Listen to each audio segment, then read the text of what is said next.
ಈಗ ಗಲಾಟೆ ಆಗಕ್ಕೆ ಪ್ರಮುಖ ಕಾರಣ ಏನು ಅಂದ್ರೆ, ಈಗ ಅಭಿಮಾನಿಗಳಿಗೆ ಇದ್ರ ಬಗ್ಗೆ ಗಮನಕ್ಕಿರ್ಲಿಲ್ವಾ? ಪ್ರಜ್ವಲ್ ಅವ್ರಿಗೆ ಇದ್ರ ಬಗ್ಗೆ ಗಮನಕ್ಕಿತ್ತ? ಪ್ರಜ್ವಲ್ ಅವರು ಯಾಕೆ ಕಾರ್ಯಕ್ರಮಕ್ಕೆ ಬಂದಿಲ್ಲ ಅನ್ನುವಂಥದ್ದು ಸರ್. ನಿನ್ನೆ ರಾತ್ರಿವರೆಗೂ ಬರ್ತೀವಿ ಅಂತ ಹೇಳಿದ್ರು. ಅವರ ಅಭಿಮಾನಿಗಳು ಒಂದು 100 ಜನ ಬರ್ತಾರೆ ಅಂತಾನು ಇನ್ಫಾರ್ಮ್ ಮಾಡಿದ್ರು. ಅವ್ರಗಳಿಗೆ ಪಾಸು ಅವ್ರುಗಳು ಬರೋದಕ್ಕೆ ವ್ಯವಸ್ಥೆನೂ ಆಗಿತ್ತು. ಆಮೇಲೆ ಇಲ್ಲಿ ಬಂದಿರೋರು ಅಭಿಮಾನಿಗಳು ಅಂತ ಯಾರ್ಯಾರು ಹೇಳ್ತಾ ಇದ್ದಾರಲ್ಲ, ಅವರೆಲ್ಲರೂ ನನಗೂ ಗೊತ್ತಿರೋ ಹುಡುಗರೆ, ನನ್ನ ಸ್ನೇಹಿತರೆ. ನಮ್ಮ ಅಭಿ ಅಂತ ಇಲ್ಲೊಬ್ಬ ಹುಡುಗ ಮಾತಾಡ್ತಿದ್ನಲ್ಲ, ಅವನು ಪ್ರಜ್ವಲ್ ಅವ್ರ ಅಸಿಸ್ಟೆಂಟು. ಅವ್ರದ್ದೊಂದು ಸಣ್ಣ ಡಬ್ಬಿಂಗ್ ಇಶ್ಯೂ ಒಂದಿತ್ತು. ಡಬ್ಬು ಅವ್ರ ವಾಯ್ಸ್ ಸೂಟ್ ಆಗತ್ತಾ ಆಗಲ್ವಾ? ಯಾಕಂದ್ರೆ ಮಂಗಳೂರು ತರದ ಭಾಷೆ ಆಗಿರೋದ್ರಿಂದ 100% ಸೂಟ್ ಆಗಬಹುದಾ ಆಗಲ್ವಾ? ಇನ್ನೂ ಸ್ಪೇಸ್ ಇದೆ, ಇನ್ನೂ ಡಬ್ಬಿಂಗ್ ಮಾಡಬೇಕು ನಾವು ಅಂತಾನೆ ಇದೀವಿ. ಇನ್ನು ನಮ್ಮ ಡಬ್ಬಿಂಗ್ ಸ್ಟುಡಿಯೋನ ಬ್ಲಾಕ್ ಮಾಡು ಇಟ್ಟಿದೀವಿ. ಇನ್ನು 24ಕ್ಕೆ ರಿಲೀಸ್ ಇರೋದ್ರಿಂದ ಒಂದ್ಸತಿ ಎಫರ್ಟ್ ಹಾಕ್ಬೋದು, ಚೆನ್ನಾಗಿ ಬಂದ್ರೆ ಅದನ್ನ ಇಟ್ಕೊಳ್ಳೋಣ ಅಂತ ಒಂದು ಥಾಟ್ ಇದೆ.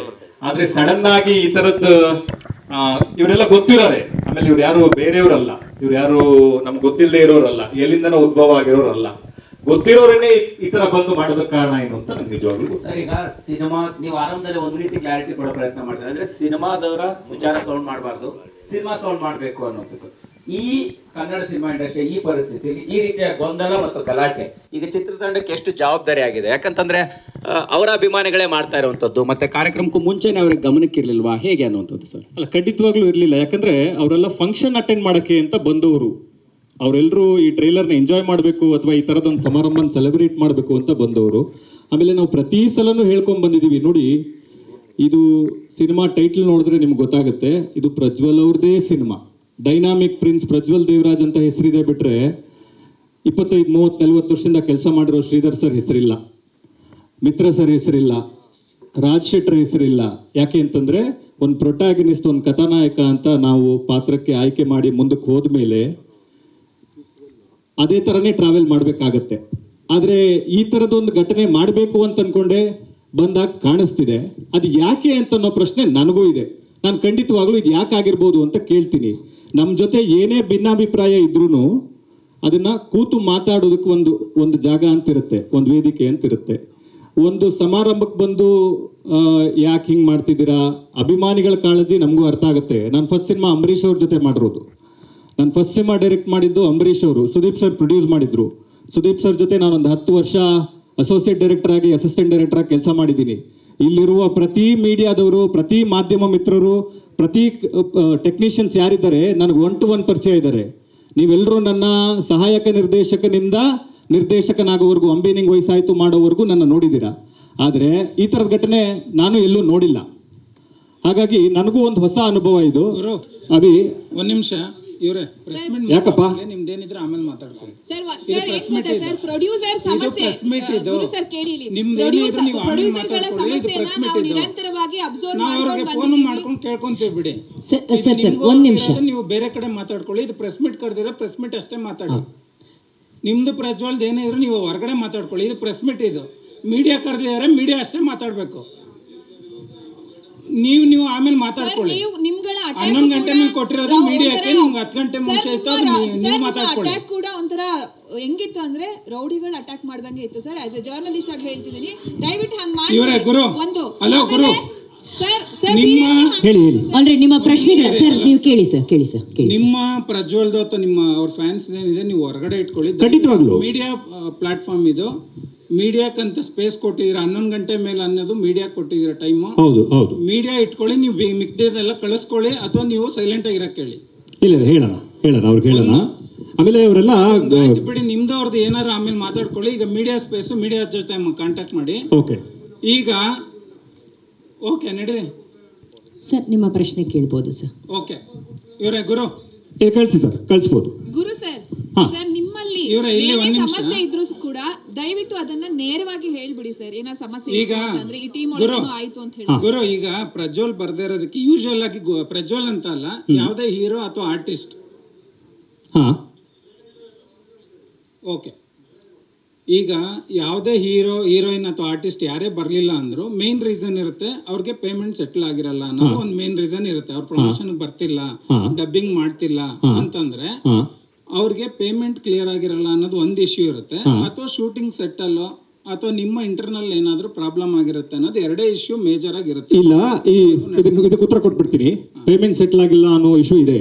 ಪ್ರಜ್ವಲ್ ಅವ್ರಿಗೆ 1,25,00,000 ಮಾತಾಡಿದ್ವಿ, ಓಕೆ 1 crore ಕೊಟ್ಟಿದೀವಿ, ಓಕೆ ಇನ್ನು 25 lakhs ಬ್ಯಾಲೆನ್ಸ್ ಇದೆ. ಓಕೆ ಅದನ್ನ ಕೊಡ್ತೀವಿ ಅಂತ ಮಾತಾಡ್ಕೊಂಡಿದೀವಿ, ಓಕೆ ಅವರು ಸರಿ ಅಂತ ಒಪ್ಕೊಂಡಿದ್ದಾರೆ. ಓಕೆ ಆಯ್ತಾ? ಅದಾದ್ಮೇಲೆ ಈ ಹೊಸ ಇಶ್ಯೂ ಯಾಕೆ ರೇಸ್ ಆಗಿದೆ ಅಂತ, ಅಥವಾ ಇವ್ರಿಗೆ ಏನಾದ್ರು ಅವ್ರ ಜೊತೆ ಸಮಸ್ಯೆ ಇದೆಯಾ ಅಥವಾ ನಮ್ ಜೊತೆ ಸಮಸ್ಯೆ ಇದೆಯಾ? ಅದ್ರ ಬಗ್ಗೆ ಕೇಳ್ತಾ ಇಲ್ಲ, ಅವ್ರ ಫ್ಯಾನ್ಸ್ ಬಗ್ಗೆ ಕೇಳ್ತಾ ಇಲ್ಲ. ನಿಮ್ಮ ಪ್ರಜ್ವಲ್ ಮತ್ತೆ ನಿಮ್ಮ ಸಿನಿಮಾ ಬಗ್ಗೆ ಅಷ್ಟೇ ಮಾತಾಡ್ತೀನಿ. ಯಾಕೆ ಅಂತಂದ್ರೆ ನೀವು ಇದ್ರ ಹಿಂದೆ ಬಿಟ್ಟಿರೋ ಒಂದು ಮುದ್ದುಗುಮ್ಮ ಸಾಂಗ್ ಅಲ್ಲೂ ಕೂಡ ಅವರ ವಾಯ್ಸ್ ಇರ್ಲಿಲ್ಲ. ಹೌದು ಹೌದು. ಈಗ ನೀವು ಯಾವುದೇ ಕಂಟೆಂಟ್ ಬಿಟ್ರು ಕೂಡ ಅವ್ರ ವಾಯ್ಸ್ ಇಲ್ಲ. ಹೌದು. ಯಾವುದೇ ಒಂದು ಸಿನಿಮಾಕ್ಕೆ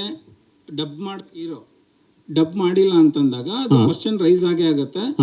ಬರೀ ಅವ್ರ ಫ್ಯಾನ್ಸ್ ಅಲ್ಲ, ಆಡಿಯನ್ಸ್ಗೂ ಕೂಡ ಅವ್ರ ಪರ್ಟಿಕ್ಯುಲರ್ ಆರ್ಟಿಸ್ಟ್ ವಾಯ್ಸ್ ಇರ್ಲೇಬೇಕಾಗುತ್ತೆ. ನಿಜ ನಿಜ. ಸೊ ಅದನ್ನ ನೀವು ಫುಲ್ಫಿಲ್ ಮಾಡೋದಕ್ಕೆ ಏನು ಪ್ಲಾನ್ ಮಾಡ್ಕೊಂಡಿದ್ದೀರಾ ಅದನ್ನ ಹೇಳಿ. ನಾವು ಈ ಟ್ರೈಲರ್ ಆದ್ಮೇಲೆ ಅವ್ರ ಹತ್ರ ಹೋಗಿ, ನಾವು ಆಲ್ರೆಡಿ ವಿಷಯ ಏನು ಹೇಳಿದ್ದೀನಿ ಅದನ್ನ ಕಮ್ಯುನಿಕೇಟ್ ಮಾಡಿ, ಟ್ರೈಲರ್ ಆದ್ಮೇಲೆ ಅವ್ರ ಹತ್ರ ಹೋಗಿ ಡಬ್ ಮಾಡಿ ಉಳಿದಿರೋದು ಏನಿದೆ ನಾವು 4 ಗೋಡೆ ನಡುವೆ ಕೂತು ಮಾತಾಡಿ ಬಗೆಹರಿಸ್ಕೊಳ್ಳೋಣ ಅಂತ ಅವ್ರಿಗೆ ಮಾತಾಡಿದೀವಿ. ಇದು ಕಮ್ಯುನಿಕೇಟ್ ಆಗಿದೆ. ಆದ್ರೆ ಅದಾದ್ಮೇಲೆ ಅವ್ರ ಕಡೆಯಿಂದ ಯಾವುದೇ ಉತ್ತರ ಬರಲಿಲ್ಲ. ಈಗ ಇನ್ನೊಂದು ಹಿಂದೆ ಓಡಾಡ್ತಾ ಇರೋ ವಿಷಯ ಏನಂತ, ರಾಜ್ ಬಿ ಶೆಟ್ರು ಒಂದ್ ಹಂತ ಆದ್ಮೇಲೆ ಬಂದ್ರು, ಅದೇನಾದ್ರೂ ಅವ್ರಿಗೆ ಇರುಸುಮುರ್ಸು ಆಗಿದ್ಯಾ? ಖಂಡಿತವಾಗ್ಲೂ ಇಲ್ವಲ್ಲ. ಅದು ಕಥೆಯಲ್ಲೇ ಮಹಾವೀರ ಅನ್ನುವ ಪಾತ್ರ ಇದೆ. ಈ ಪಾತ್ರನ ಯಾರಾದ್ರೂ ವೆಲ್ ನೋನ್ ಆಕ್ಟರ್, ಪಾತ್ರಕ್ಕೆ ಸೂಟ್ ಆಗುವಂಥವ್ರು, ಯಾರಾದ್ರೂ ತುಂಬಾ ಸ್ಟೇಚರ್ ಇರುವಂಥವ್ರು, ಕರಾವಳಿ ಭಾಗದವರು ಮಾಡಬೇಕು ಅಂತ ಮೊದಲಿಂದನೂ ಐಡಿಯಾ ಇತ್ತು. ಅದು ಅವಾಗ್ಲೂ ಇತ್ತು, ಇವಾಗ್ಲೂ ಇದೆ. ನಮ್ಮ ಪುಣ್ಯಕ್ಕೆ ಅವ್ರು ಬಂದ್ರು, ಒಪ್ಕೊಂಡು ಬಂದ್ರು. ಸೊ ಅದ್ರಲ್ಲೇನು ಕನ್ಫ್ಯೂಷನ್ ಇಲ್ವಲ್ಲ. ಈ ಕ್ವಶನ್ ಅವ್ರ ಎದುರಿಗೆ ಯಾಕೆ ಕೇಳ್ತೇನಂದ್ರೆ, ಇದು ಶುರುವಾದಾಗ ಪ್ರಜ್ವಲ್ ದೇವರಾಜ್ ಅನ್ನೋ ಸಿನಿಮಾ ಅಂತ ಅಷ್ಟೇ ಆಗಿದ್ರಿಂದ ಒಂದ್ ಹಂತ ಆದ್ಮೇಲೆ ಅವ್ರು ಬಂದಿದ್ರಿಂದ ಆ ತರ ಏನಾದ್ರು ಇರ್ಸ್ಮುರ್ಸು ಆಯ್ತಾ? ಖಂಡಿತವಾಗ್ಲೂ ಇಲ್ಲ. ಇರ್ಸುಮುರ್ಸು ಆಗುವಂಥದ್ದು ಟ್ರೈಲರ್ಲಾಗ್ಲಿ ಇಡೀ ಕಥೆಯಲ್ಲಾಗ್ಲಿ ಏನೂ ಇಲ್ಲ. ಇದು ಇರ್ಸುಮುರ್ಸು ಆಗುವಂತ ಪ್ರಶ್ನೆ ಇದ್ರಲ್ಲಿ ಬರಲ್ಲ. ನೀವು ಅವ್ರಿಗೆ ಮುಂಚೆನೆ ಹೇಳಿದ್ರ ಇವ್ರು ಇದಾರೆ ಅಂತ ಆರ್ಟಿಸ್ಟ್? ಬೇರೆ ಯಾರು ಬೇಕಾದ್ರೂ ಬರ್ಬೋದು ಅಂತ ಹೇಳಿದ್ದು. ಯಾವ ದೊಡ್ಡ ಕಲಾವಿದರು ಬೇಕಾದ್ರೂ ಈ ಪಾತ್ರನ ಮಾಡಬಹುದು ಅಂತ ಮುಂಚೆನೆ ಅವ್ರಿಗೆ ಅಪ್ಡೇಟ್ ಮಾಡಿದ್ವಿ. ಸರ್, ಈಗ ಡಬ್ಬಿಂಗ್ ವಿಚಾರವಾಗಿ ಗುರು ಸರ್, ಡಬ್ಬಿಂಗ್ ವಿಚಾರವಾಗಿ ಪ್ರಜ್ವಲ್ ಅವ್ರಿಗೆ ಈ ಸಿನಿಮಾ ಶುರುವಾದಾಗ ಏನಾದ್ರು ಮಾತುಕತೆ ಆಗಿತ್ತಾ, ಅಥವಾ ಈಗ ರಾಜ್ ಬಿ ಶೆಟ್ಟಿ ಎಂಟರ್ ಆದ್ಮೇಲೆ ಈ ರೀತಿ ಸಮಸ್ಯೆ ಏನಾದ್ರು ಉದ್ಭವ ಆಯ್ತಾ? ಇಲ್ಲ ಇಲ್ಲ, ಖಂಡಿತವಾಗ್ಲೂ ಸರ್ ನಿಮ್ಮ ಬಗ್ಗೆ ವಿವಾದ ಇಲ್ಲ, ಖಂಡಿತ ನಿಮ್ ಬಗ್ಗೆ ನಮ್ಗೆ ಗೊತ್ತಿದೆ. ಆ ರೀತಿ ಅಲ್ಲ, ಅಂದ್ರೆ ಈಗ ಒಬ್ಬ ಆರ್ಟಿಸ್ಟ್ ಆಗಿ ಹೇಳ್ತಾರೆ. ಗುರು ಸರ್, ದಯವಿಟ್ಟು ಅದು ಕ್ಲಾರಿಟಿ ಹೇಳಿ ಹೇಳಿ. ಖಂಡಿತವಾಗ್ಲೂ ಇಲ್ಲ, ಯಾಕಂದ್ರೆ ಅವ್ರಿಗೆ ಮುಂಚಿತವಾಗ್ಲೂ ಗೊತ್ತಿತ್ತು. ಪ್ರಜ್ವಲ್ ಅವ್ರಿಗೆ ಬಹಳ ಕ್ಲಾರಿಟಿಯಾಗಿ ಹೇಳಿದ್ವಿ, ಈ ಪಾತ್ರನ ಯಾರಾದ್ರೂ ಒಂದು ಬಹಳ ಯೂನಿಕ್ ಸ್ಟೇಚರ್ ಇರೋರು ಮಾಡಬೇಕು, ಅವ್ರು ನೋಡಿದ್ರೆ ಕಂಬಳ ಪ್ರಪಂಚದವರು ಅಂತ ಅನ್ನಿಸ್ಬೇಕು, ಅವ್ರ ತರದವರೇ ಮಾಡಬೇಕು ಅಂತ ಮಾತಾಡಿದ್ವಿ. ಆಗ ಅದ್ರ ಬಗ್ಗೆ ಏನು ಕನ್ಫ್ಯೂಷನ್ ಇಲ್ಲ. ಮತ್ತೆ ಇವರು ಎಕ್ಸಾಕ್ಟ್ ಆಗಿ ಏನ್ ಸರ್ ಪ್ರಾಬ್ಲಮ್ ಆಗ್ತಾ ಇರೋದು ಅವ್ರಿಗೆ? ಈಗ ನೀವು ಕನ್ವೆ ಕೂಡ ಮಾಡಿದಿರಿ, ಸೊ ಡಬ್ಬಿಂಗ್ ಕೂಡ ಬೇರೆಯವ್ರನ್ನ ನಾನು ಕನ್ವೆ ಆಗೋರ್ನ ಮಾಡ್ತೀನಿ ಅಂತಾನು ಕೂಡ ಅವ್ರ ಗಮನಕ್ಕಿದೆ.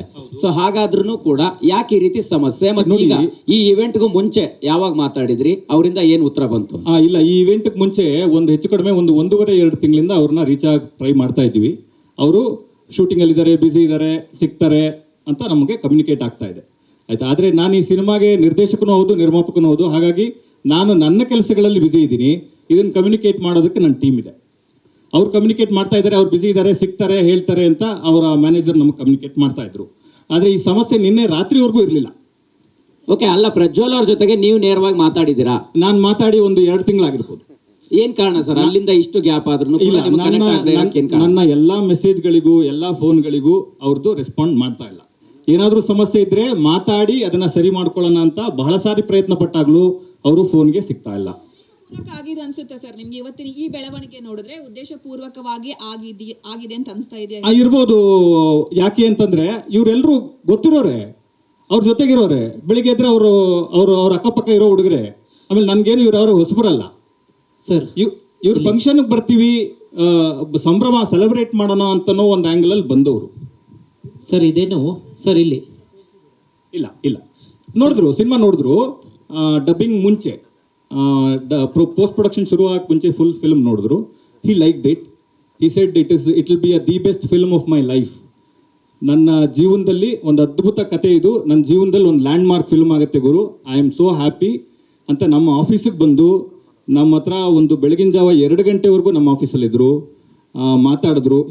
Is basically very happy about the film. Sir ಈಚೆ ಸೈಡ್ ಸರ್ ಇಲ್ಲಿ ಸರ್ ಗುರು ಸರ್ ಇಲ್ಲಿ ಸಿನಿಮಾ ಡಿಲೇ ಆಗಕ್ಕೆ ಪ್ರಜ್ವಲ್ ಅವರೇ ಕಾರಣನ ಹೇಗೆ ಅಂತ? ಖಂಡಿತವಾಗ್ಲೂ ಇಲ್ಲ. ಯಾಕಂದ್ರೆ ಯಾವತ್ತೋ ಕರಾವಳಿ ಬರ್ಬೇಕಿತ್ತು, ಸಾಕಷ್ಟು ಬಾರಿ ರಿಲೀಸ್ ಡೇಟ್ ಅನೌನ್ಸ್ ಮಾಡ್ತೀನಿ ಅಂತಿದ್ರಿ. ಇಲ್ಲ, ರಿಲೀಸ್ ಡೇಟ್ ನಾವು ಫಸ್ಟ್ ಒಂದೇ ಅನೌನ್ಸ್ ಮಾಡಿದೀವಿ, ಅದೇ ಡೇಟ್ಗೆ ಸ್ಟಿಕ್ ಆನ್ ಆಗ್ತಾ ಇದೀವಿ. ಡಿಲೇ ಆಗೋದಕ್ಕೆ ಖಂಡಿತವಾಗ್ಲೂ ಅವ್ರ ಕಾರಣ ಅಲ್ಲ. ಡಿಲೇ ಆಗೋದಕ್ಕೆ ನೂರಾರು ಕಾರಣ ಇದೆ. ಅದೇನು ಅಂತಂದ್ರೆ, ಒಂದು ಈ ತರದ ಒಂದು ಬ್ಯಾಕ್ ಡ್ರಾಪ್ ಇರೋ ಫಿಲ್ಮ್, ಐ ಆಮ್ ಶೋರ್ ನಿಮ್ಗೆ ಟ್ರೇಲರ್ ನೋಡಿದಾಗ ನಿಮ್ಗೆ ಗೊತ್ತಾಗುತ್ತೆ. ಯಾಕೆ ಅಂತಂದ್ರೆ ಇದರಲ್ಲಿ ನೂರಾರು ಕೋಣಗಳಿದಾವೆ, ಕಂಬಳಗಳಿದಾವೆ, ಜನ ಇದ್ದಾರೆ, ಪ್ರತಿ ಫ್ರೇಮಲ್ಲೂ ಎಷ್ಟು ಎಫರ್ಟ್ ಇದೆ ಅಂತ ಐ ಆಮ್ ಶೋರ್ ನಿಮ್ಗೆಲ್ಲ ಕಾಣಿಸ್ತಿದೆ. ಅದರ ಮೇಕಿಂಗ್ ಪ್ರಾಸೆಸ್ ಟೈಮ್ ತಗೋತೆ ಹೊರತು ಪ್ರಜ್ವಲ್ ಅವ್ರು ಯಾವುದೇ ಕಾರಣಕ್ಕೂ ಟೈಮ್ ತಗೊಳ್ಳಿಲ್ಲ. ರಾಜ್ ಸರ್, ನಿಮಗೆ ಪ್ರಶ್ನೆ. ಈಗ ಈ ರೀತಿಯ ವಿವಾದವನ್ನ ನೀವು ಕೂಡ ಮೊದಲ ಬಾರಿಗೆ ಒಂದು ವೇದಿಕೆಯಲ್ಲಿ ನೋಡಿದಿರಿ ಅನ್ಕೊಳ್ತೀವಿ. ಸೊ ಹಾಗಾಗಿ ಪ್ರಜ್ವಲ್ ಅವರು ಮತ್ತೆ ನಿಮ್ಮ ಒಂದು ಕಾಂಬಿನೇಷನ್ ಅಂದಾಗ ಸೊ ಯಾವ ರೀತಿಯ ಮಾತುಕತೆ ಅವರ ಜೊತೆ ನಿಮ್ದಿತ್ತು? ಸೊ ಸಿನಿಮಾ ಮಾಡುವ ಹಂತದಲ್ಲಿ ಯಾವ ರೀತಿ ಒಂದು ಪ್ರೊಸೀಜರ್ ನಿಮ್ಗೆ ನೆನಪಾಗ್ತಿದೆ ಅನ್ನೋಂಥದ್ದು, ಮತ್ತೆ ಏನಾದ್ರು ಮನಸ್ತಾಪದ ಪರಿಸ್ಥಿತಿಗಳು ಕಾಣಿಸ್ತಾ ಅಂತ? ಸರ್ ನನಗೆ ಅಂದರೆ ಇದರಲ್ಲಿ ನಾನೊಂದು ಕ್ಯಾಮಿಯೋ ಪ್ಲೇ ಮಾಡ್ತಾ ಇದ್ದೀನಿ, ಒಂದು ಇಂಪಾರ್ಟೆಂಟ್ ರೋಲ್. ಆ್ಯಂಡ್ ಇದರ ಪೋಸ್ಟರಿಂದ ಹಿಡಿದು ಇದರಲ್ಲಿರುವಂಥ ಟೈಟಲಿಂದ ಹಿಡಿದು ಎಲ್ಲದೂ ಕೂಡ ಅವ್ರ ಹೆಸರಲ್ಲಿರೋದು. ಆ್ಯಂಡ್ ನನಗೆ ಅದು ಗೊತ್ತಿತ್ತು ಕೂಡ. ಆ್ಯಂಡ್ ಈ ಸಿನಿಮಾ ಮಾಡಿದ್ಮೇಲೆ ಅಂದರೆ ನೀವು ಒಂದು ಆಗ ಪ್ರಶ್ನೆ ಕೇಳಿದ್ರೆ, ಅಂದರೆ ನಾ ಬಂದಮೇಲೆ ಇರುಸು ಮುರುಸು ಆಯ್ತಾ ಅಂತ. ಆ್ಯಂಡ್ ನಾನು ಇವರ ಮೊದಲ ಚಾಯ್ಸ್ ಆಗಿರಲಿಲ್ಲ.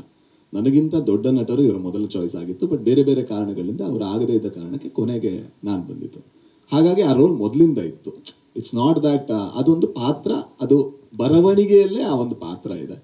ನನಗೆ ಏನು ಸರ್, ನಾನು ಇಲ್ಲಿ ಕಾಂಪಿಟೇಷನ್ ಮಾಡೋಕ್ಕೆ ಬಂದಿಲ್ಲ ಸರ್, ಯಾರ ಜೊತೆನೂ ಕಾಂಪಿಟೇಷನ್ ಇಲ್ಲ. ನಾವು ಸಿನಿಮಾ ಮಾಡ್ತಾ ಇದ್ವಿ. ಆ್ಯಂಡ್ ನಾನು ಟೆಕ್ನಿಷಿಯನ್ ಫಸ್ಟು.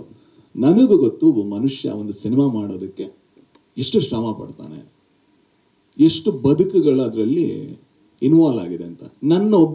ನನ್ನೊಬ್ಬನ ಜೀವನ, ನಂದೇನೋ ಹೆಸರು, ನಂದೇನೋ ಕಾಂಪಿಟೇಷನ್ನು, ಇದರಲ್ಲಿ ನಾನು ಒಪ್ಪಿಗೆನೂ ಇಲ್ಲ, ಇದನ್ನು ನಾನು ಸಮ್ಮತಿನೂ ಕೊಡಲ್ಲ. ಇದು ನನಗೆ cinema is much bigger then me sir. ನನ್ನ ಹೆಸರು ಹಾಕಿಲ್ಲ, ನಂದು ಏನು ಹಾಕಿಲ್ಲ ಅಂದರೂ ಕೂಡ ಯಾರೂ ಬರಲ್ಲ ನನ್ನ ಕಡೆಯಿಂದ, ಗ್ಯಾರಂಟಿ. ಮುಂದಿನ ಸಿನಿಮಾಗಳಲ್ಲಿ ಗ್ಯಾರಂಟಿ ಯಾರೂ ಬರಲ್ಲ, ಯಾಕಂದರೆ ಸಿನಿಮಾ ದೊಡ್ಡದು, ನಾವು ಅದನ್ನು ಕಲ್ತವರು. I think it's very unfortunate that we are speaking about this. ಒಬ್ಬ ಕುಂದಾಪುರದಿಂದ 9ನೇ ಕ್ಲಾಸಲ್ಲಿ ಮನೆ ಬಿಟ್ಟು ಓಡಿ ಬಂದು ಇವತ್ತೊಂದು ಇಷ್ಟು ದೊಡ್ಡ ಸಿನಿಮಾ ಮಾಡಿ, and we are speaking about ಅದರ ಕ್ವಾಲಿಟಿ. ನೋಡಿ ಸರ್, ಇಡೀ ಇಂಡಿಯಾ ನೋಡುವಂಥ ಒಂದು ಸಿನಿಮಾ ಮಾಡಿ ನಾವು ಮಾತಾಡ್ತಾ ಇರುವಂಥ ಇಶ್ಯೂ ಇದಾಗಿದೆ ಅನ್ನೋದಿದೆಯಲ್ವಾ. It's so sad, it's so sad. ಅವ್ರ ಹತ್ರ ಅವ್ರೇನಾದ್ರು ಸಿಟ್ಟಿಲ್ಲ ಅಂದರೆ ನಾನು ಒಂದ್ಸಲ ಕೂತ್ಕೊಂಡು ಅವ್ರ ಜೊತೆ ಮಾತಾಡಬೇಕು. ಅಂದರೆ ಮನುಷ್ಯರ ಥರ ಮಾತಾಡಿದ್ರೆ ಮಾತ್ರ. ಮನುಷ್ಯತ್ವ ಇಂಪಾರ್ಟೆಂಟ್. ಹಾಗೆ ಮಾತಾಡಿದ್ರೆ ನಾವು ಮಾತಾಡ್ಬೋದೋ ಏನೋ. ಯಾಕಂದರೆ this is so sad. Sir ಏನು ಸರ್ ಕಾಂಪಿಟೇಷನು? ಯಾವ ಕಾಂಪಿಟೇಷನು ಹೇಳಿ? ನಂದೊಬ್ಬಂದ ಸಿನಿಮಾ ಸರ್. ಆ ಹುಡುಗಿರು ಮಾಡಿಲ್ವಾ? ಮಿತ್ರ ಸರ್ ಮಾಡಿಲ್ವಾ? ಹೆಂಗೆ ಕಾಣಿಸ್ತಾರೆ ಮಿತ್ರ ಸರ್? ಎಂಥ ಒಳ್ಳೆ ಕಲಾವಿದ. ಶ್ರೀಧರ್ ಸರ್ ಮಾಡಿಲ್ವಾ ಸರ್? ಅವ್ರು ಎಷ್ಟು ಜೀವನ ನೋಡಿದ್ದಾರೆ? ಏನು ಸರ್ ಅವ್ರಿಗಿಂತ ದೊಡ್ಡ ಕಲಾವಿದನ ಸರ್ ನಾನು? ಅವ್ರದ್ದು ಹೆಸರಿದೆಯಾ ಸರ್ ಪೋಸ್ಟರಲ್ಲಿ? This is so unfortunate sir. This is ತುಂಬ ಜನ ಕೇಳ್ತೀವಲ್ವಾ, ಯಾಕೆ ನಮ್ಮ ಇಂಡಸ್ಟ್ರಿ ಉದ್ಧಾರ ಆಗಲ್ಲ ಅಂತ. ಒಂದು ಕಾರಣ ಇದು ಕೂಡ. ಯಾಕಂದ್ರೆ ನಾವು ಕೊಲಾಬರೇಷನಲ್ಲಿ ಇಲ್ಲ ಸರ್. ನನಗೆ ಈ ಸಿನಿಮಾದಲ್ಲಿ ಪ್ರಜ್ವಲ್ ದೇವರಾಜ್ಗೆ ದೊಡ್ಡ ಹೆಸರು ಬಂದರೆ ನಾನು ಬಹಳ ಖುಷಿ ಸರ್. ಕನ್ನಡಕ್ಕೆ ಇನ್ನೊಬ್ಬ ನಟ, ಮತ್ತೊಬ್ಬ ಇನ್ನೂ ದೊಡ್ಡ ಸ್ಟಾರ್ ಆಗಿ ಬೆಳೆದ. ಮಿತ್ರ ಸರ್ಗೆ ಏನಾದರೂ ಹೆಸರು ಬಂದರೆ I am so proud, I am so happy. ಯಾಕಂದರೆ ಆ ಕಲಾವಿದ ಡಿಸರ್ವ್ ಮಾಡ್ತಾನೆ. ಅವ್ರ ಹತ್ರ ಕಿತ್ಕೊಂಡು ನಾನು ಏನು ಸರ್ಗೆ ನನಗೆ ಈ ಸಿನಿಮಾದಲ್ಲಾಗಲಿ ಹಿಂದೆನೂ ಮಾಡಿದ್ದೀನಿ. ನಾನು ಖಳನಾಯಕನಾಗೂ ಮಾಡಿದ್ದೀನಿ. ಅಲ್ಲೆಲ್ಲೂ ಕೂಡ ನನಗೆ ಕಟೌಟ್ ಹಾಕಿ ಅಂತ ಹೇಳಿಲ್ಲ. ಅಥವಾ ನಾನು ಸೂಪರಮ್ಸು ಅಲ್ಲಿ ಕಾಮಿಡಿಯಾಗೂ ಮಾಡಿದ್ದೀನಿ. ಅಲ್ಲೆಲ್ಲೂ ಕೂಡ ನನ್ನ ಹೆಸರು ಪೋಸ್ಟರ್ ಬನ್ನಿ ಅಂತ ನಾನು ಕೇಳಿಲ್ಲ. ನನ್ನ ಜೀವನದಲ್ಲಿ ನಾನು ಅದನ್ನು ಮಾಡಲ್ಲ. ಮಾಡಿದ್ರೆ ಅವತ್ತು ನಾನು ಇಂಡಸ್ಟ್ರಿ ಬಿಡಬೇಕು ಅಂತ ನಾನು ಭಾವಿಸ್ತೀನಿ ಸರ್. ಗುರು ಸರ್ ಟ್ರೈಲರ್ ತುಂಬಾ ಚೆನ್ನಾಗಿ ಬಂದಿದೆ. ಮೊದಲಿಗೆ ಕಾಂಗ್ರೆಸ್ ಅದಕ್ಕೆ ಸೊ ಅದ್ಭುತವಾಗಿ ಬಂದಿದೆ. Thank you. ಫೈನಲಿ ಸರ್ ಈ ಮಧ್ಯದಲ್ಲಿ ರಾಜ್ಬಿ ಶೆಟ್ರು ಒಂದು ತುಂಬಾ ಒಳ್ಳೆ ಪಾಯಿಂಟ್ ಹೇಳಿದ್ರು, ಕಲಾವಿದರ ಒಗ್ಗಟ್ಟು. ಸರ್ ಮಧ್ಯದಲ್ಲಿ ಹೇಳಿದ್ರಿ ಕಲಾವಿದರ ಒಗ್ಗಟ್ಟು ಮತ್ತು ಚಿತ್ರತಂಡದ ಒಂದು ಒಗ್ಗಟ್ಟು ಅನ್ನುವಂಥದ್ದು. ಸೊ ಎಲ್ಲೋ ಒಂದು ಕಡೆ ಡಬ್ಬಿಂಗ್ ವಿಚಾರನೂ ಅಲ್ಲ, ಅದು ಹೊರತುಪಡಿಸಿ ಬೇರೆ ಏನಾಗಿರ್ಬೋದು. ಬಟ್ ಎಲ್ಲೋ ಒಂದು ಕಡೆ ಒಂದು ಸಿನಿಮಾ ಅಂತ ಬಂದಾಗ, ಕಲಾವಿದರು ಅಂತ ಬಂದಾಗ, ಈ ಸ್ಕ್ರೀನ್ ಸ್ಪೇಸ್ ಅದು ಬಂದಾಗ ಸಾಕಷ್ಟು ಸಮಸ್ಯೆಗಳು ಎದುರಾಗ್ತದೆ. ಸೊ ಅದ್ರ ಬಗ್ಗೆ ಏನಾದ್ರು ಆಗಿದೆಯಾ ಅಂತ ಅಂದ್ಬಿಟ್ಟು ಗುರು ಸರ್? ಖಂಡಿತವಾಗ್ಲೂ ಇಲ್ಲ. ಯಾಕಂದ್ರೆ ಇದೆಲ್ಲ ಕಥೆಯಲ್ಲಿ ಇರೋ ವಿಚಾರನೇನೆ. ಹೇಳಿ.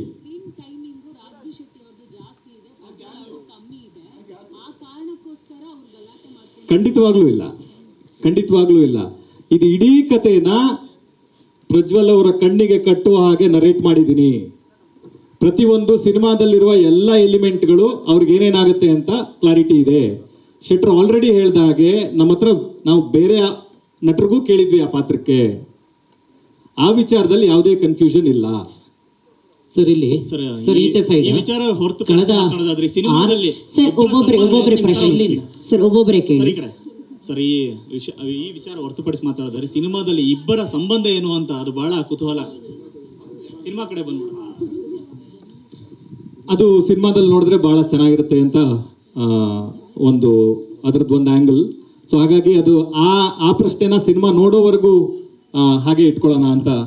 ಸರ್ ಈಚೆ ಸೈಡ್ ಸರ್ ಇಲ್ಲಿ ಈಚೆ ಸೈಡ್ ಇದೇನು 6 ತಿಂಗಳ ಹಿಂದೆ ಸ್ಟಾರ್ಟ್ ಆದಂಥ ಸಿನಿಮಾ ಅಲ್ಲ, ಖಂಡಿತ ಕಳೆದ 2 ವರ್ಷದಿಂದ ನೀವು ಇಡೀ ತಂಡದ ಜೊತೆಗೆ ಪಯಣ ಮಾಡ್ತಾ ಇದ್ದೀರಿ. ಹೌದು.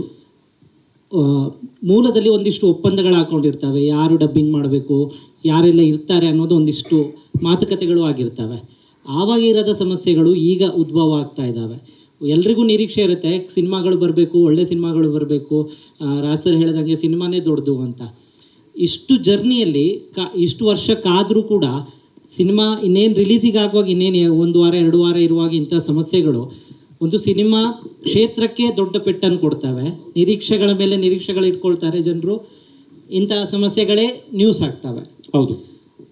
ಆ ಒಪ್ಪಂದಗಳಲ್ಲಿ ನಿಮ್ಮ ಡಬ್ಬಿಂಗ್ ಇರುತ್ತೆ ಇಲ್ಲ ಅನ್ನೋದನ್ನು ಸ್ಪಷ್ಟವಾಗಿ ಹೇಳಿತ್ತಾ ಅಥವಾ ನೀವೇ ಡಬ್ಬಿಂಗ್ ಮಾಡೋದು ಅಂತ ಇತ್ತಾ?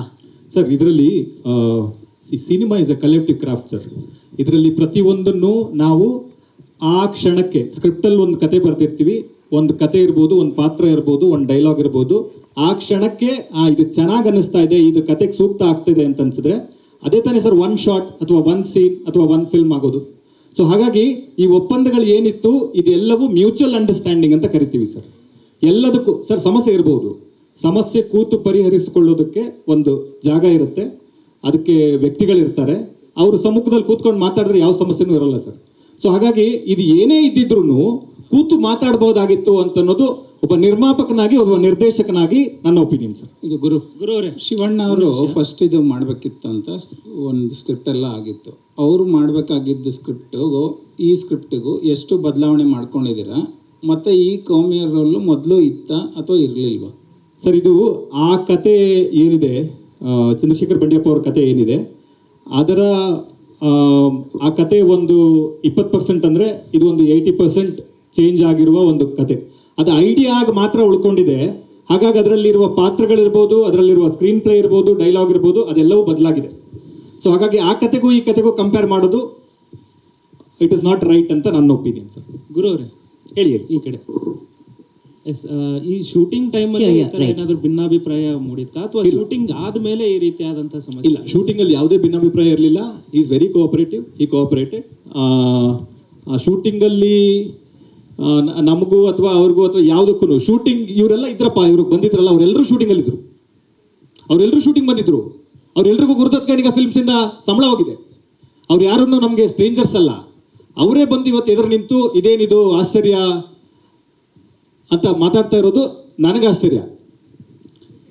ಈಗ ಸಹಜವಾಗಿ ನೀವು ಒಂದಿಷ್ಟು ಪ್ರತಿ ಸಿನಿಮಾನು ಕೂಡ ನಿಮ್ಗೆ ಸ್ಪೆಷಲ್ಲು, ಸಿನಿಮಾದ ಬಗ್ಗೆ ಎಷ್ಟು ಕಾಳಜಿ ಇದೆ ಅನ್ನೋದನ್ನ ಹಿಂದಿನ ಪ್ರಶ್ನೆಗೆ ಉತ್ತರ ಕೊಡುವಾಗಲೇ ಹೇಳಿದ್ರಿ. ಈಗ ಕನ್ನಡದ ಸಿನಿಮಾಗಳು ಅಂದರೆ ಪ್ರತಿ ಸಿನಿಮಾಗಳು ಪ್ಯಾನ್ ಇಂಡಿಯಾ ಸಿನಿಮಾಗಳೇ ಆಗಿ ಜನರನ್ನು ತಲುಪಬೇಕಾಗಿದೆಯಾ? ನಮ್ಮ ನೆಲದ ಕಥೆಗಳು ಮತ್ತೆ ಈಗಾಗಲೇ ಸುಮಾರು ಸಿನಿಮಾಗಳು ಸಕ್ಸಸ್ ಆಗಿದೆ ಸರ್. ಇದು ಆ ರೀತಿಯ ಒಂದು ಭಾಗ ಆಗುವಂಥ ಎಷ್ಟು ಸಾಧ್ಯತೆಗಳಿದೆ? ಗೊತ್ತಿಲ್ಲ ಸರ್. ಅಂದರೆ ಇದು ಕನ್ನಡದ ಒಳ್ಳೆಯ ಸಿನಿಮಾ, ಅದು ಮಾತ್ರ ನಮಗೆ ಗೊತ್ತಿರೋದು. ಅಂದರೆ ಇದರಲ್ಲಿ ಈ ಸಿನಿಮಾನ ಎಷ್ಟು ಶ್ರೇಷ್ಠ ಮಾಡೋಕ್ಕೆ ಸಾಧ್ಯನೋ ಅದೆಲ್ಲ ಪ್ರಯತ್ನಗಳನ್ನು ಕೂಡ ಟೆಕ್ನಿಕಲ್ ಟೀಮ್ ತುಂಬ ಚೆನ್ನಾಗಿ ಮಾಡಿದೆ. ಅಂದರೆ ಈ ಸಿನಿಮಾನ ಯಾವತ್ತೂ ಕೂಡ ಇಲ್ಲ ಇಷ್ಟು ಸಾಕು ಅಂತ ಅಂದ್ಕೊಂಡಿಲ್ಲ. ಮತ್ತೆ ಏನಾದರೂ ಪಾಲಿಷ್ ಮಾಡೋದು, ಮತ್ತೆ ಬ್ಯಾಕ್ಗ್ರೌಂಡ್ ಸ್ಕೋರ್ ಕೆಲಸ ಮಾಡೋದು, ಮತ್ತೆ ಸೌಂಡ್ ಇದು ಮಾಡೋದು. ಸೊ ಅಂತ ಬಹಳ ಪ್ರಯತ್ನಗಳನ್ನು ಮಾಡಿ ಒಂದು ಒಳ್ಳೆ ಪ್ರಾಡಕ್ಟ್ನ ಮುಂದೆ ಇಟ್ಟಿದ್ದಾರೆ ಅಂತ ನನಗನ್ಸುತ್ತೆ. ನನಗೆ ಖುಷಿ ಇದೆ, ನನಗೆ ಈ ಸಿನಿಮಾದ ಭಾಗ ಆಗಿರೋದು ನನಗೆ ಬಹಳ ಹೆಮ್ಮೆ ಇದೆ. ಆದರೆ ಆ ಪ್ಯಾನ್ ಇಂಡಿಯಾ ಕಾನ್ಸೆಪ್ಟಲ್ಲಿ ನಾವು ಲೈಟರ್ ಬುದ್ಧ ಫಿಲ್ಮ್ಸಲ್ಲೂ ನಂಬಲ್ಲ, ಇವರಿಗೂ ನಂಬಿಕೆ ಇಲ್ಲ. ಅಂದರೆ ಒಂದು ಒಳ್ಳೆ ಸಿನಿಮಾ ಆದರೆ ಕ್ವಾಲಿಟಿಯ ಮೇಲೆ ಅದು ಟ್ರಾವೆಲ್ ಆಗಬೇಕು, ಬಿಟ್ಟರೆ ನಾವು ಫೋರ್ಸ್ ಮಾಡೋಕ್ಕೆ ಬಹಳ ಕಷ್ಟ. ಈಗ ನಾನು ಕೇಳಿದೆ ಮದರ್ ಪ್ರಾಮಿಸ್ ರಿಲೀಸ್ ಆಗಿದೆ, ಬಹಳ ಚೆನ್ನಾಗಿದೆ ಅಂತ ನನಗೆ ರಿವ್ಯೂಗಳು ಬಂತು. ಸೊ ಅದು ಅಂಥ ಸಿನಿಮಾಗಳು ಬಂದು ಅದು ಬೇರೆ ಕಡೆ ಟ್ರಾವೆಲ್ ಆಗಬೇಕು, ಅದರ ಕ್ವಾಲಿಟಿ ಮೇಲೆ ಜನ ಅದನ್ನು ತಗೊಂಡು ಹೋಗಬೇಕು. ಕಾಂತಾರನ್ ಹಾಗೆ ಮಾಡಿದ್ದು, ಸೂತ್ರಮ್ಸು ಹಾಗೆ ಆಗಿದ್ದು. ಸೊ ಆ ಥರದ ಸಿನಿಮಾಗಳು ಮಾತ್ರ, ಯಾಕಂದರೆ ಆಲ್ರೆಡಿ ಕ್ವಾಲಿಟಿ ಟೆಸ್ಟ್ ಆಗಿರುತ್ತೆ, ಜನ ನೋಡಿ ಇದು ಚೆನ್ನಾಗಿದೆ ಚೆನ್ನಾಗಿಲ್ಲ ಅಂತ ಹೇಳಿರ್ತಾರೆ. ಹಾಗಾಗಿ ತುಂಬ ಈಸಿಲಿ ಟ್ರಾವೆಲ್ ಆಗುತ್ತೆ. ಅದೇ ಒಳ್ಳೆ ವಿಧಾನ ಅಂತ. ಇದು ಕನ್ನಡ, ಅಪ್ಪಟ ಕನ್ನಡದ ಸಿನಿಮಾ. ಅಂದರೆ ಕರಾವಳಿ ಸರ್, ಆ ಭಾಗದ ಕಥೆಗಳು, ಆ ಸಂಸ್ಕೃತಿ ನಿಮಗೆ ತುಂಬ ಅಂದರೆ ಮೂಲದಿಂದ ಗೊತ್ತಿರುವಂಥದ್ದು. ಸೊ ಹಾಗಾಗಿ ಈ ಸಿನಿಮಾ ಕೂಡ ಈಗ ಹೇಳಿದಾಗೆ, ನೀವು ಹೇಳಿದಾಗೆ ಕಾಂತಾರ ರೀತಿಯ ಮೋಡಿ ಮಾಡುವಂತಹ ನಿಟ್ಟಿನಲ್ಲಿ ಮತ್ತು ಜನರನ್ನು ಸೆಳೆಯುವಂಥ ನಿಟ್ಟಿನಲ್ಲಿ ಯಾವ ರೀತಿ ಪ್ಲಸ್ ಆಗುತ್ತೆ ಅಂತ ಅನ್ಸುತ್ತೆ? ಅಂದ್ರೆ ಯಾವತ್ತು ಮೋಡಿ ಅದು ಜನಗಳ ನಿರ್ಧಾರ ಸರ್, ಯಾವತ್ತೂ ಕೂಡ. ಅಂದ್ರೆ ನಾವೊಂದು ಕತೆ ಮಾಡ್ತೀವಿ, ಅದು ಅದೇ ರೀತಿ ರೀಚ್ ಆಗುತ್ತಾ ಅಂತ ನಮ್ಗೆ ಯಾವತ್ತೂ ಗೊತ್ತಿರಲ್ಲ. ಅದೇ ಸಿನಿಮಾದ ದೊಡ್ಡ ಖುಷಿ ಕೂಡ. ಅಂದ್ರೆ ನಮ್ಗೆ ಗೊತ್ತಿಲ್ಲ, ಪ್ರತಿ ದಿವಸ ನಾವು ಪ್ರಯತ್ನ ಪಡ್ತಾ ಇರ್ತೀವಿ. ಈ ಸಿನಿಮಾದ ಬೆಸ್ಟ್ ಏನು ಅಂತ ಹೇಳಿದ್ರೆ, ಈ ಸಿನಿಮಾನ ನಾನು ನಿರ್ಮಾಪಕನಾಗಿ ನಿರ್ದೇಶಕನಾಗಿ ನನಗೆ ಮಾಡೋದಕ್ಕೆ ಸಾಧ್ಯ ಆಗ್ತಿರ್ಲಿಲ್ಲ. ತುಂಬಾ ಚಾಲೆಂಜ್ಗಳಿತ್ತು ಇದರಲ್ಲಿ. ಯಾವ್ದಾವುದೋ ಪ್ರಾಣಿಗಳ ಜೊತೆ ಡೀಲ್ ಮಾಡಬೇಕು, ಅದು ರೇಸ್ ಅಂತೆ, ಇನ್ನೊಂದಂತೆ, ಮತ್ತೊಂದಂತೆ, ಬಹಳ ಕಷ್ಟ. ಅದನ್ನ ನೆನಪಿಸ್ಕೊಂಡ್ರೆ, ನೋಡ್ತಾ ಇರೋದನ್ನ ಇಮ್ಯಾಜಿನ್ ಮಾಡ್ಕೊಂಡ್ರೆ ಬಹಳ ಕಷ್ಟ ಆಗುತ್ತೆ. ಅದೆಲ್ಲದು ಆ ಒಂದು ಕಾರಣದಿಂದ ಅಷ್ಟು ಟೈಮ್ ತಗೋತು. ಅಂದ್ರೆ ಇದು ಬಹಳ ಸುಲಭವಾಗಿ ಮಾಡುವಂತ ಸಿನಿಮಾ ಅಲ್ಲ, ಇದು ಸೂಪರ್ ಸೋ ಅಲ್ಲ. ಅಂದ್ರೆ ಒಂದು ಜಾಗದಲ್ಲಿ ಹೋಗಿ ನಾವು ಶೂಟ್ ಮಾಡ್ಕೊಂಡ್ ಬರ್ತೀವಿ ಅನ್ನೋದಕ್ಕೆ ಇದರಲ್ಲಿ ಬಹಳಷ್ಟು ಲೇಯರ್ಗಳ ಕೆಲಸ ಇದೆ. ಸೊ ಅದನ್ನ ಮಾಡಿರೋದಕ್ಕೆ ನಾನು ಮೊದಲಿಗೆ ಇವರಿಗೆ ಹ್ಯಾಟ್ಸ್ ಆಫ್ ಹೇಳ್ತೀನಿ, ಒಬ್ಬ ಕನ್ನಡದ ಒಬ್ಬ ಪ್ರೇಕ್ಷಕನಾಗಿ. ಸೊ ಈ ಥರದ ಪ್ರಯತ್ನಗಳಾಗಬೇಕು. ಈ ಥರದ ಪ್ರಯತ್ನಗಳು ಯಾವಾಗಾದರೂ ಕೂಡ ನಾನು ಜೊತೆಗೆ ನಿಲ್ತೀನಿ. ಅದು ಏನೇ ಆದರೂ ಪರವಾಗಿಲ್ಲ, ಅದು ಕೊನೆ ತನಕ ಜೊತೆಗೆ ನಿಲ್ತೀನಿ. ಗುರು ಸರ್, ಕರಾವಳಿ ಭಾಗದ ಸಾಕಷ್ಟು ಸಿನಿಮಾಗಳನ್ನ ನಾವು ನೋಡಿದ್ದೀವಿ, ಬೇರೆ ಬೇರೆ ರೀತಿಯ ಕಂಬಳ ಎಲ್ಲವೂ ಸೇರಿರುವಂಥ ಸಿನಿಮಾಗಳನ್ನು. ಈ ಕರಾವಳಿ ಸಿನಿಮಾ ಹೇಗೆ ಆ ಎಲ್ಲಾ ಸಿನಿಮಾಗಳಿಗೆ ಭಿನ್ನವಾಗಿ ನಿಲ್ಲುತ್ತೆ ಅಂತ ಹೇಳಿ, ಹೇಗೆ ವಿಶೇಷವಾಗಿರುತ್ತೆ? ಈಗ ಕಾಂತಾರ ಬಂತು, ಈಗ ಅದೇ ತರ ಇದೀಗ ಹೇಗೆ ಭಿನ್ನ ಆಗಿರುತ್ತೆ ಅಂತ ಹೇಳಿ. ಒಂದು ಕಥೆಯಲ್ಲಿರುವ ವಿಶೇಷತೆಯಿಂದಾಗಿ, ಇನ್ನೊಂದು ಸ್ಪೆಸಿಫಿಕ್ ಆಗಿ ಹೇಳಬೇಕು ಅಂತಂದ್ರೆ, ಕಂಬಳ ಅನ್ನೋದು ಒಂದು 10 ಸೆಕೆಂಡಿನಲ್ಲಿ ಮುಗಿದು ಹೋಗುವಂತ ಒಂದು ಕ್ರೀಡೆ. ಆ 10 ಸೆಕೆಂಡಲ್ಲಿ ಮುಗಿದು ಹೋಗುವ ಸ್ಪೋರ್ಟ್ಸ್ ಹಿಂದೆ 10 ವರ್ಷದ ಶ್ರಮ ಇರುತ್ತೆ. ಆ ಶ್ರಮದ ಹಿಂದೆ ಒಂದು ಪ್ರಪಂಚ ಇದೆ.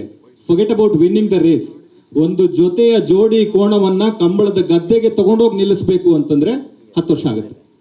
ಆ ಎಫರ್ಟ್ ಇದೆಯಲ್ಲ, ಒಬ್ಬ ಸಾಮಾನ್ಯ ಮನುಷ್ಯ ಒಂದು 10 ಸೆಕೆಂಡಲ್ಲಿ ಮುಗಿದು ಹೋಗುವ ಕ್ರೀಡೆಯ ಮೇಲೆ ಅದು ಯಾಕೆ ಅಷ್ಟು ಫ್ಯಾಸಿನೇಟ್ ಆಗಿ ಎಫರ್ಟ್ ಆಗ್ತಾನೆ? ಅವನ ಡ್ರೈವಿಂಗ್ ಫೋರ್ಸ್ ಯಾವುದು? ಅವನನ್ನ ಅಷ್ಟು ಇಲ್ಲ, ನಾನು ಒಂದಲ್ಲ ಒಂದಿನ ಒಂದು ರೇಸ್ ಗೆಲ್ತೀನಿ ಅಂತ 10, 15, 20 ವರ್ಷದಿಂದ ಕಂಟಿನ್ಯೂಸ್ ಆಗಿ ಯಾವುದೇ ಎಕ್ಸ್ಪೆಕ್ಟೇಷನ್ ಇಲ್ಲದೆ ಟ್ರಾವೆಲ್ ಮಾಡ್ತಾ ಇರುವ ಒಬ್ಬ ಸಾಮಾನ್ಯ ಮನುಷ್ಯರುಗಳು ನಮ್ಮ ಕರಾವಳಿಯಲ್ಲಿ, ಉಡುಪಿ, ಮಂಗಳೂರು, ಕುಂದಾಪುರ ಭಾಗದಲ್ಲಿ ಸಾವಿರಾರು ಜನ ಸಿಗ್ತಾರೆ. ಅವರ ಕತೆ ಅಂತ ಹೇಳ್ಬೋದು. ಹಾಗಾಗಿ ಇದು ವಿಶೇಷವಾದ ಕತೆ, ಹಾಗಾಗಿ ಇದು ಭಿನ್ನವಾಗಿ ನಿಲ್ಲುತ್ತೆ ಅಂತ ಹೇಳ್ತೀನಿ ನಾನು. ಗುರು ಸರ್, ರಾಜ್ಬಿ ಶೆಟ್ಟಿ ಅವರು ಇಲ್ಲಿ ಗುರು ಸರ್ ಇಲ್ಲಿ ಕೇಳ್ತಾ ಇದ್ದೀನಿ. ಈಗ ಎಷ್ಟು ಕೋಣಗಳನ್ನ ಸಿನಿಮಾದಲ್ಲಿ ನೀವು ಬಳಸಿದ್ರಿ, ಜೊತೆಗೆ ಕೆಲವೊಂದ್ಸಲ ಮನುಷ್ಯರನ್ನ ಹ್ಯಾಂಡಲ್ ಮಾಡುವಂಥದ್ದೇ ಕಷ್ಟ ಆಗುತ್ತೆ.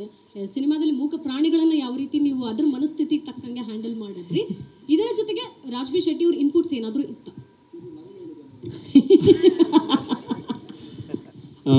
ಒಂದು I think animal board permission letter ಅಲ್ಲಿ ಇದೆ 250 ಜೊತೆ 246 ಜೊತೆ ಕೋಣಗಳು ಇಡೀ ಸಿನಿಮಾದಲ್ಲಿ ಬಳಕೆ ಆಗಿದೆ. ಇನ್ನೊಂದು ಶೆಟ್ರ್ ಎಫರ್ಟ್ ಬಗ್ಗೆ ನಾನು ತುಂಬ ಜನಕ್ಕೆ ಆಲ್ರೆಡಿ ಹೇಳಕ್ ಶುರು ಮಾಡಿಬಿಟ್ಟಿದ್ದೀನಿ. ನನ್ನ ಪುಣ್ಯಕ್ಕೆ ಪುಣ್ಯಾತ್ಮ ಬಂದರು. ಇವತ್ತು ಇಂಡಸ್ಟ್ರಿ ಫೇಸ್ ಮಾಡ್ತಾ ಇರೋ ಚಾಲೆಂಜಸ್ ಇರಬಹುದು, ಅಥವಾ ಚಿತ್ರರಂಗ ಒಟ್ಟಾರೆಯಾಗಿ ಅದು ಪ್ರದರ್ಶಕರಿಂದ ಹಿಡಿದು ಬರವಣಿಗೆ ಹಂತದವರೆಗೂ ಇರುವ ಚಾಲೆಂಜಸ್ ಇದೆಯಲ್ಲ, ಅದನ್ನೆಲ್ಲ ಫೇಸ್ ಮಾಡಿ ಸಿನಿಮಾ ಮಾಡೋದೇ ದೊಡ್ಡ ವಿಷಯ. ಆ ಥರದ್ರಲ್ಲಿ ಅದು ಈ ಥರದ ಸಿನಿಮಾಕ್ಕೆ ಕಲಾವಿದರು ಮತ್ತು ಟೆಕ್ನಿಷಿಯನ್ಗಳ ಸಪೋರ್ಟ್ ಬಹಳ ಮುಖ್ಯ ಆಗುತ್ತೆ.